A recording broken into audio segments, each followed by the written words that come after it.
Friends, இப்போ நம்மக்கிட்ட ஒரு யாரா டிவி வந்திருக்கு.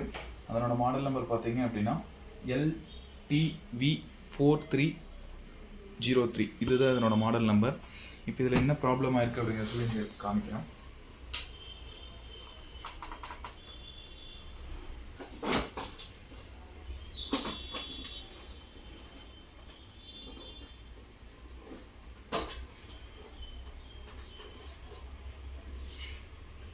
இப்போ இதில் பார்த்தீங்க அப்படின்னா இந்த இடத்துல ஒரு லைன் வருது, ப்ளஸ் வந்து இந்த மாதிரி இமேஜ் வந்து ஃபுல்லாகவே ஒயிட் கலர் மாதிரி வந்து ப்ராப்ளம் லைட்டாக பார்பாராக வருது. இப்போ இதுதான் இதனோட கம்ப்ளைண்ட்டு. இப்போ இந்த கம்ப்ளைண்ட்டை வந்து நம்ம ரெக்டிஃபை பண்ணலாம். ஃபஸ்ட்டு இது ப்ராப்ளம் வந்து பார்த்தீங்க அப்படின்னா டீகான் போர்டு செக்ஷனில் இருக்கிறதுக்கு வாய்ப்பு அதிகம். அப்படிங்கிறதுனால நம்ம ஃபஸ்ட்டு டீகான் போர்டில் வந்து செக் பண்ணலாம். அப்படி டீகான் போர்டு சைடு இல்லை அப்படின்னா பேனலுக்குள்ளே ஏதோ ஒரு இன்டர்னல் லைன் ஷார்ட் ஆயிருந்தாலும் இந்த மாதிரி வந்து வரும்.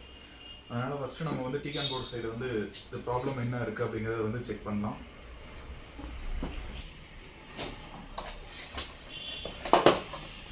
இதனோட டோரை வந்து நம்ம ஓப்பன் பண்ணோம்னா பவர் சப்ளை வந்து நம்ம ரிமூவ் பண்ணிட்டு ஒவ்வொரு வோல்டேஜை நம்ம வந்து இப்போ செக் பண்ணலாம். ஃபஸ்ட்டு இது ஒரு 4K டிவி. இதில் இருக்கக்கூடிய பேனல் வந்து பார்த்தீங்க அப்படின்னா பேனலோட மாடல் நம்பர் பார்த்தீங்க அப்படின்னா ST4251D01-7XL2. இதுதான் இதனோட மாடல் நம்பர். இது ஒரு 4K டிவி. போர்டு வந்து பார்த்தீங்க அப்படின்னா மதர் போர்டு வந்து ஒரு காம்போ மதர் போர்டு. இதிலேயே பவர் சப்ளை ப்ளஸ் வந்து மதர் போர்டு செக்ஷன் எல்லாமே ஒரே இதில் வந்துடும். டீகான் போர்டு வந்து இதில் வந்து செப்பரேட்டாக இருக்குது. இப்போ நம்ம இது டீகான் போர்டில் தான் ஃபஸ்ட் எடுத்தோன்னா வந்து வோல்டேஜ் எல்லாமே செக். இப்போ நம்ம டிவி ஆன் பண்ணோன்னே ஃபஸ்ட்டு எடுத்தோன்னா வந்து பார்த்தீங்க அப்படின்னா பேனல் வோல்டேஜ் வந்து ப்ரெசென்ட் ஆகுதா அப்படிங்கிறத வந்து நம்ம செக் பண்ண போகிறோம். இப்போ பேனல் வோல்டேஜ் பார்த்தீங்க அப்படின்னா 12 வோல்ட் வந்து எக்ஸாக்டாக வருது. இதுக்கு அடுத்தது வந்து பார்த்தீங்க அப்படின்னா நம்மளுக்கு VGH அல்லது VGLல ஏதோ ஒரு பிரச்சனை இருந்துச்சு அப்படின்னாலும் இந்த மாதிரி லைன்ஸ் மாதிரி வரும். அதனால் நம்ம அடுத்தது செக் பண்ணக்கூடிய வோல்டேஜ் வந்து பார்த்தீங்க அப்படின்னா VGL பார்க்குறோம். VGL பார்த்தீங்க அப்படின்னா -8 வோல்ட் கரெக்டாக ப்ரெசென்ட் ஆகுது. அதே மாதிரி VGH வோல்டேஜ் செக் பண்ணுறோம். 30 வோல்ட் கரெக்டாக ப்ரெசென்ட் ஆகுது. அதுக்கப்புறம் HVDD பார்க்குறோம். 7.36 வோல்டேஜ் கரெக்டாக ப்ரெசென்ட் ஆகுது. இப்போ இது டீகான் போர்டில் வந்து ப்ராப்ளம் இல்லை அப்படிங்கிறத வந்து நம்ம ஒரு அப்ராக்சிமேட் கால்குலேஷனுக்கு வரலாம். ஏன்னா இப்போ நம்மளுக்கு VGHO VGLO எல்லா லைனுமே வந்து ப்ராப்பராக வந்து வோல்டேஜ் ஜென்ரேட் ஆகுது. அதே மாதிரி இதனோட ப்ராசஸர்னோட டெம்பரேச்சரும் பார்த்தீங்க அப்படின்னா நார்மலான டெம்பரேச்சரில் தான் இருக்குது. அதனால் வந்து இதில் ப்ராப்ளம் வந்து பேனல் சைடு தான் அப்படிங்கிறத கன்ஃபார்ம் பண்ணலாம். அதுக்கு முன்னாடி இந்த டீகான் போர்டு வந்து ப்ராப்பராக ஒர்க் ஆகுதா அப்படின்னு செக் பண்ணுறதுக்கு இன்னொரு வழி என்ன அப்படின்னா, இப்போ நம்ம செக் பண்ணோம்ல இந்த VGH VGL AVDD இதெல்லாம் செக் பண்ணங்களா, இந்த வோல்டேஜ் எல்லாமே வந்து இந்த கழட்டி விட்டதுக்கப்புறம் பேனலுக்குள்ளே போகக்கூடிய லைனை வந்து கழட்டி விட்டதுக்கப்புறமும் ப்ராப்பராக வந்து அதே வோல்டேஜ் ப்ரெசென்ட் ஆச்சு அப்படின்னா டீகான் போர்டு சைடு வந்து பிரச்சனை இல்லை அப்படின்னு ஒரு இதுக்கு வரலாம். இதே சில டீகான் போர்டில் வந்து பார்த்தீங்க அப்படின்னா வந்து ப்ரொடக்ஷன் இருக்கும். அப்படி ப்ரொடக்ஷன் இருந்துச்சு அப்படின்னா இந்த வோல்டேஜ் எதுவுமே வந்து டோட்டலாக ப்ரெசென்ட் ஆகாமல் போகும். இப்போ நம்ம இப்படி செக் பண்ணுறப்போ ஏதோ ஒன்று மட்டும் மிஸ் ஆகிருந்துச்சு அப்படின்னா அந்த வோல்டேஜ் சைடு வந்து பிரச்சனை இருக்குது, டீகான் சைடு வந்து பிரச்சனை இருக்குது அப்படின்னு வந்து ஃபைண்ட் அவுட் பண்ணலாம். இப்போ நம்ம மறுபடியும் ஃபஸ்ட்டு வந்து செக் பண்ணுறோம். பேனல் வோல்டேஜ் வந்துருச்சு. அடுத்தது VGL வோல்டேஜ் -8 வோல்ட் வந்திருக்கு, அதே தான் வருது. அதே மாதிரி VGHும் வந்து 30 வோல்ட் வந்துச்சு, நியர்பை அதே தான் வருது.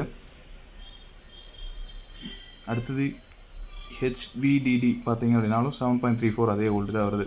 ஆக மொத்தத்தில் இதில் வந்து நம்ம ஒரு ஃபைனல் இதுக்கு என்ன பண்ணலாம் அப்படின்னா அப்ராக்சிமேட்டாக வந்து இது வந்து டீகான் போர்டு செக்ஷனில் வந்து நம்மளுக்கு இதில் வந்து ப்ராப்ளம் இல்லை அப்படின்னு சொல்லி ஒரு சொல்யூஷனுக்கு வரலாம். இப்போ அடுத்தது நம்ம என்ன பண்ண போகிறோம் அப்படின்னா இதை கனெக்ட் பண்ணி விட்டுட்டு இந்த இன்டர்மீடியேட்டர் கனெக்டரை வந்து நம்ம ரிமூவ் பண்ண போகிறோம். இப்போ நம்ம ஜஸ்ட் இந்த கனெக்டரை வந்து கனெக்ட் பண்ணிவிட்டு நம்ம அடுத்து அந்த இன்டர்மீடியேட்டர் கனெக்டரை வந்து கனெக்ட் பண்ணி செக் பண்ணலாம்.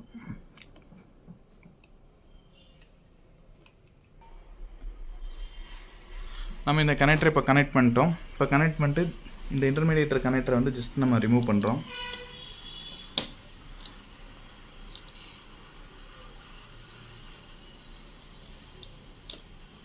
இந்த கனெக்டரை ரிமூவ் பண்ணிவிட்டு நம்ம ஜஸ்ட் வந்து இப்போ பவர் சப்ளை வந்து ஆன் பண்ணுறோம். இந்த கனெக்டரை கனெக்ட் பண்ணுறனோட யூஸ் என்ன அப்படின்னா, இந்த சைடு பேனலில் ஏதோ ஒரு ஷார்ட் இருந்துச்சு அப்படின்னா நம்ம டைரெக்டாக வந்து இந்த சைடு மட்டும் செக் பண்ணால் போதும், இந்த சைடு வந்து செக் பண்ணவே வேண்டியதில்லை. இதில் பிஎஃப் ஏதோ ஒன்று ஷார்ட் இருந்துச்சு அப்படின்னாலும் உள்ளே தான் அந்த மாதிரி ஆகும். அதனால் ஃபஸ்ட்டு நம்ம என்ன பண்ணுறோம், இந்த சைடு இருக்கக்கூடிய இந்த கனெக்டரை வந்து ஜஸ்ட்டு நம்ம ரிமூவ் பண்ணிவிட்டு பவர் ஆன் பண்ணி டிஸ்பிளே வந்து நம்ம செக் பண்ண போகிறோம். ஏன்னா நம்மளுக்கு டிஸ்பிளேல தான் வந்து அந்த மாதிரி லைன் வந்துச்சு. அதனால் வந்து நம்ம டிஸ்பிளே வந்து டைரெக்டாகவே செக் பண்ணுறோம்.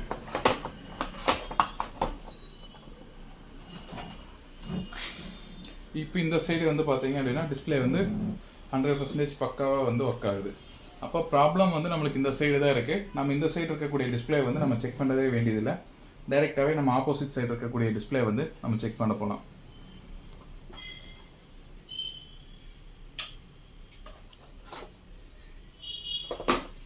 இப்போ நான் இதில் வந்து என்ன பண்ணுறேன் அப்படின்னா, ஜஸ்ட் இந்த இது வந்து ரிமூவ் பண்ணியே இருக்கட்டும். இந்த கண்டிஷன்லேயே வந்து ஏதாச்சும் பிஎஃப் ஏதோ ஒன்று ஷார்ட் இருக்கா அப்படிங்கிறத வந்து நம்ம ஃபஸ்ட்டு ஃபைண்ட் அவுட் பண்ணலாம்.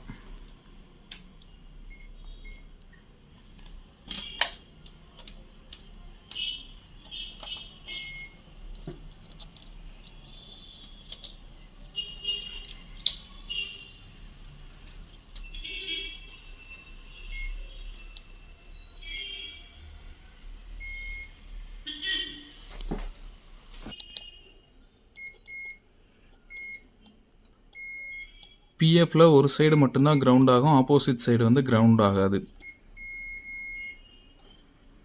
இப்போ இது ரெண்டு சைடுமே வந்து பஸ்ஸர் வந்துச்சு அப்படின்னா ப்ராப்ளம் வந்து அந்த பிஎஃப்ல தான் இருக்குன்னு சொல்லி நம்ம ஃபைண்ட் அவுட் பண்ணிக்கலாம்.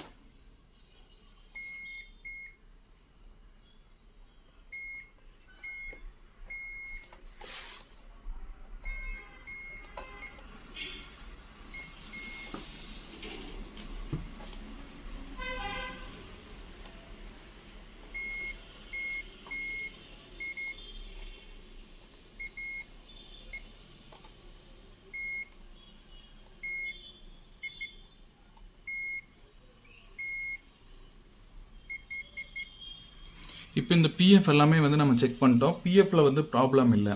இதனால் வந்து நம்ம அடுத்தது என்ன பண்ணலாம் அப்படின்னா, இதில் இருக்கக்கூடிய இந்த சிகேவி லைன்ஸ் வந்து ப்ராப்ளம் ஆகிருக்கிறதுக்கு வாய்ப்பு அதிகம். அதனால் சிகேவி லைன்ஸை வந்து ஃபைண்ட் அவுட் பண்ணி அதை வந்து நம்ம ப்ராப்ளம் ஆயிருக்கு அப்படின்னு செக் பண்ணிட்டு அதை வந்து நம்ம அரெஸ்ட் பண்ணலாம். இதில் வந்து பார்த்தீங்க அப்படின்னா நம்ம அந்த லைன்ஸை வந்து இந்த இடத்துல வரதை வந்து அரெஸ்ட் பண்ணியிருக்கோம். அரெஸ்ட் பண்ணதுனால இப்போ நம்மளுக்கு இமேஜ் வந்து பார்த்தீங்க அப்படின்னா என்ன மாதிரி ஆயிருக்கு அப்படின்னு சொல்லி காமிக்கிறோம்.